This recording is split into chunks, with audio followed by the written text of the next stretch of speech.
नोडाल head master श्रद्धेय श्रीमान साहब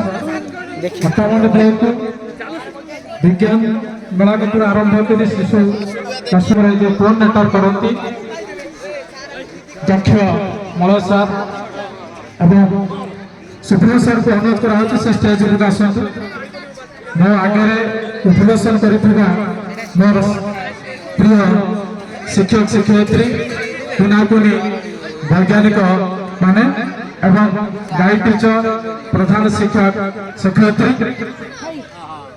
वास्तविक एक से जमी राति शोई पारे से व्यक्तिगत स्कूल कथा कहले आमर अनुष्ठान टी जो आगु को जाइए से केवल पिलार दक्षता ज्ञान कौशल जाइनी से जाइए आपण मानकर भल पाइबा स्नेह श्रद्धा सदिच्छा आंतरिकता एवं आगु अनुष्ठान आगु को जाइए पट्टामुंडई ब्लॉक केन्द्रापड़ा जिला ओडिशा राज्य एवं भारत वर्षर एक क्षुद्र अनुष्ठान पंचायत सुगंगारामपुर प्रोग्राम 240 स्टल आसला 240 स्टल 40 मध्य आपंकर पंचायत स्कूल गंगारामपुर पेटेंट अच्छी यूनिसेफ फोन आसला दिल्ली की निमंत्रण आमंत्रण केवल आपंकर भल पाइबा जो लाइफ एवं जो सदिच्छा से भगवान आशीर्वाद अच्छी बर्तमान आमर यही जगह जो हूँ आम मूल बसंत हाईस्कूल बसिथु मल सार थे प्राय मूल बसंत हाईस्कूल स्थिर होता अमित सार कहले हाँ मुझे राजी अच्छी सब कथा जो इच्छा प्रकाश कले से इच्छा सभी जगह पट्टामुंड ब्लॉक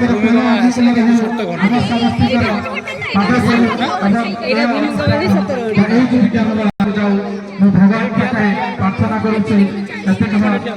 प्रार्थना एवं आज कार्यक्रम को सफल करने समस्त सहयोग शेष पर्यंत आम रहा आम सब प्रकार व्यवस्था करा तेणु आम कमिटी तरफ अनुष्ठान तरफ अरे बाइन निमंत्रण आमंत्रण करुच्ची अधिक किसी आवश्यकता ना शिक्षक अच्छा अरे खरा बढ़ खरा बढ़ मोबाइल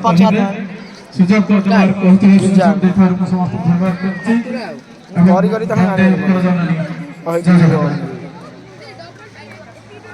धन्यवाद सर अति स्वल्प संक्षिप्त अनेक किसी कथा कहते कवि सर सबु कार्यक्रम सब बेले आम सहित था आज अच्छा अनुरोध करी शुभ्रांशु सार आम उन्नत रक्षा कर मंच उपस्थित अच्छा निश्चित रूपे आज दिवस संपर्क दुई पद कथा रखिए शुभ्रांशु सार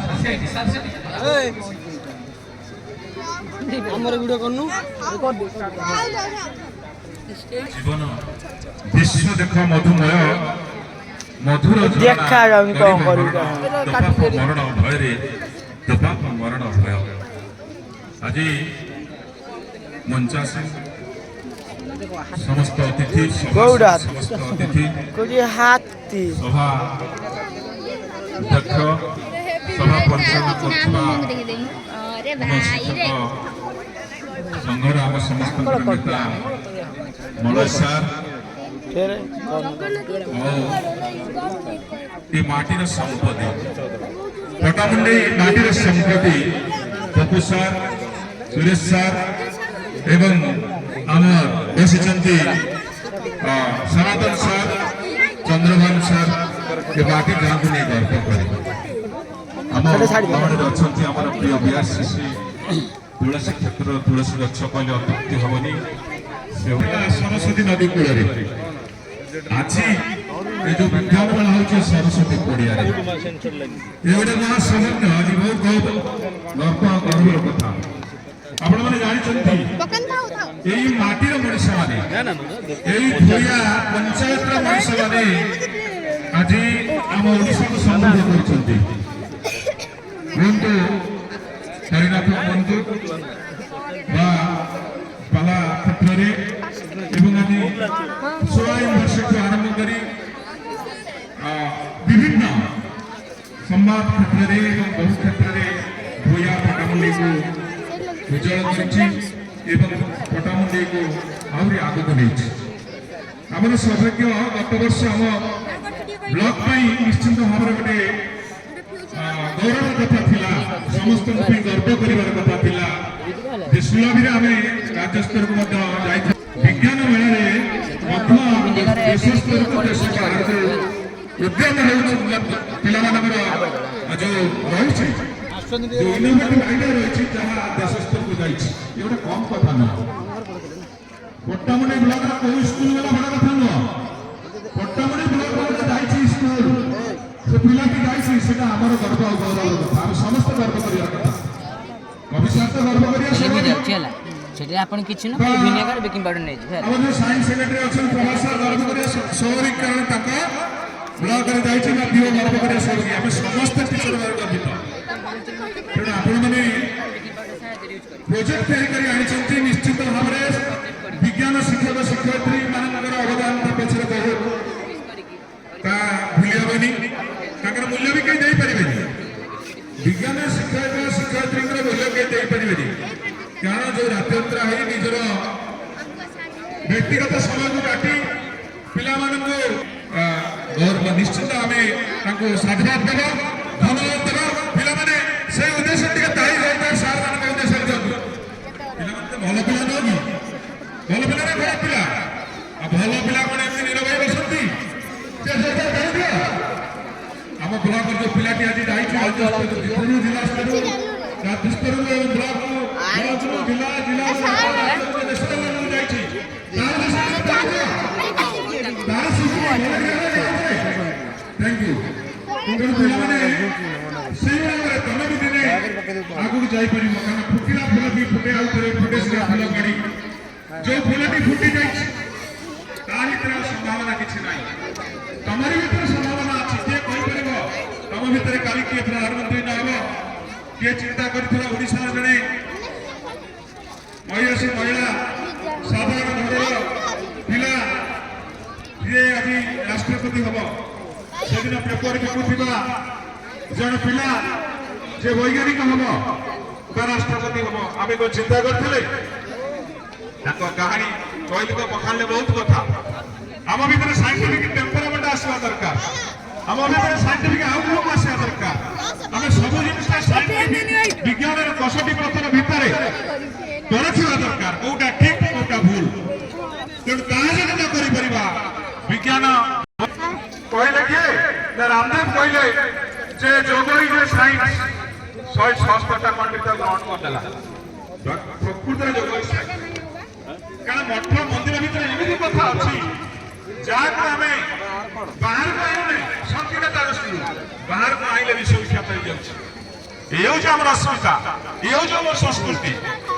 ଆପଣ ଚିନ୍ତା କରନ୍ତୁ, ଗୋଟେ ହୁଙ୍କା ଭିତରେ 8 ଡିଗ୍ରୀ ସେଲସିୟସରୁ ଅଧିକ ଟେମ୍ପରେଚର ହଉନି, ହଠାତ୍ ଆଇରନ୍ ବ୍ଲାଙ୍କେଟ ଗୋଟେ ମହୁକୁ ଆପଣ ରଖିଦିଅନ୍ତୁ, ବର୍ଷ ବର୍ଷ ସେ କିଛି ହବନି। କଣ ତା ଭିତରେ ଅଛି? କିନ୍ତୁ ଫ୍ରିଜରେ କାଲି ଗୋଟେ ତରକାରୀ ରଖିଲେ ଆଜି ଖରାପ ହେଇଯାଉଛି। କଣ ସେ ଆଇରନ୍ ଅଛି ଗୋଟେ ବାୟା ଚଢ଼େଇକି କରିଦଉଛି। ତେଣୁ ତାରାକୁ ଗଣି ଦଉଥିଲେ, ତାରାର ସ୍ଥିତିକୁ ଅନୁଭବ କରିଦଉଥିଲେ, ମାନେ ଭାରତ ଛାଡ଼ିକି ରାଣୀ ଏଲିଜାବେଥ ମନ୍ତ୍ରୀ ପଠେଇ ଦେଇ ପାରୁଥିଲେ। ଆମେ ତ ଆଜିକାଲି କେହି ଆକାଶକୁ ଚାହୁଁନି, ତାରାକୁ ଦେଖୁନେ, ଆଉ କେହି ମାଟିକି ଦେଖୁନେ, ଚାହୁଁନେ। ଆମେ ସମସ୍ତେ ଗୋଟିଏ ଜାଗାରେ ଚାହିଁଛେ ସେଇ ମୋବାଇଲ କି। ହବ କଣ? ପ୍ରକୃତିକୁ ଅନୁଧ୍ୟାନ କରି, ପ୍ରକୃତିକୁ ମୋବାଇଲ ଗବେଷଣା କରି ଯେଉଁମାନେ ଆଗକୁ ଯାଇଛନ୍ତି, ପଠାଣି ସାମନ୍ତଠୁ ଆରମ୍ଭ କରି ନ୍ୟୁଟନ ପର୍ଯ୍ୟନ୍ତ ଏବଂ ଆଇନଷ୍ଟାଇନ ଯାଇଛନ୍ତି, ସମସ୍ତେ ଦେଖୁଛନ୍ତି। କିନ୍ତୁ ବିଜ୍ଞାନ ଗୋଟେ ବୈଜ୍ଞାନିକ ଦେଖିବା, ଗୋଟେ କୁନି ବୈଜ୍ଞାନିକ ଦେଖିବା, ତାହା ଡିଫରେନ୍ସ ଅଛି। ତେଣୁ ଯେତେବେଳେ ସେଦିନ ସୁଇସାଇଡ୍ କରିବା ପାଇଁ ଯୋଉ ସାର୍ଙ୍କର ଯୋଉ ଷ୍ଟଲ୍ଟି ଥିଲା, କବି ସାର୍ଙ୍କର ସେ ଷ୍ଟଲ୍ର କଣ ଥିଲା ନା କିଭଳି ଭାବରେ ଆତ୍ମହତ୍ୟାରୁ ନିବୃତ୍ତ ହବ ତା ପାଇଁ ମାଣି ତେଣୁ ସେଇଦିନ ଯେତେବେଳେ ଆତ୍ମହତ୍ୟା କରିବାକୁ ଯାଉଛନ୍ତି ଗଙ୍ଗା ନଦୀ କୂଳରେ ଜଣେ ଯୁବକ ଏପଟେ ସେପଟେ ହଉଛନ୍ତି ଶିବାନନ୍ଦ ଆଶ୍ରମରେ ଶିବାନନ୍ଦ ସେଠି କାମ କରିବ